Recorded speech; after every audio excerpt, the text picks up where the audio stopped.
નમસ્કાર, આપ જોઈ રહ્યા છો આઝાદ મીડિયા લાઈવ. જસદણના વાદસુપરામાં 13 વર્ષીય કિશોરી પર દુષ્કર્મનો કેસ.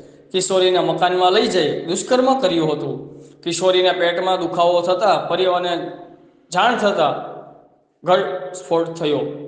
જસદણ પોલીસે દુષ્કર્મ આચરનાર નરાધમ દિલીપ ઉર્ફે દેવ સોલંકીની ધરપકડ કરી.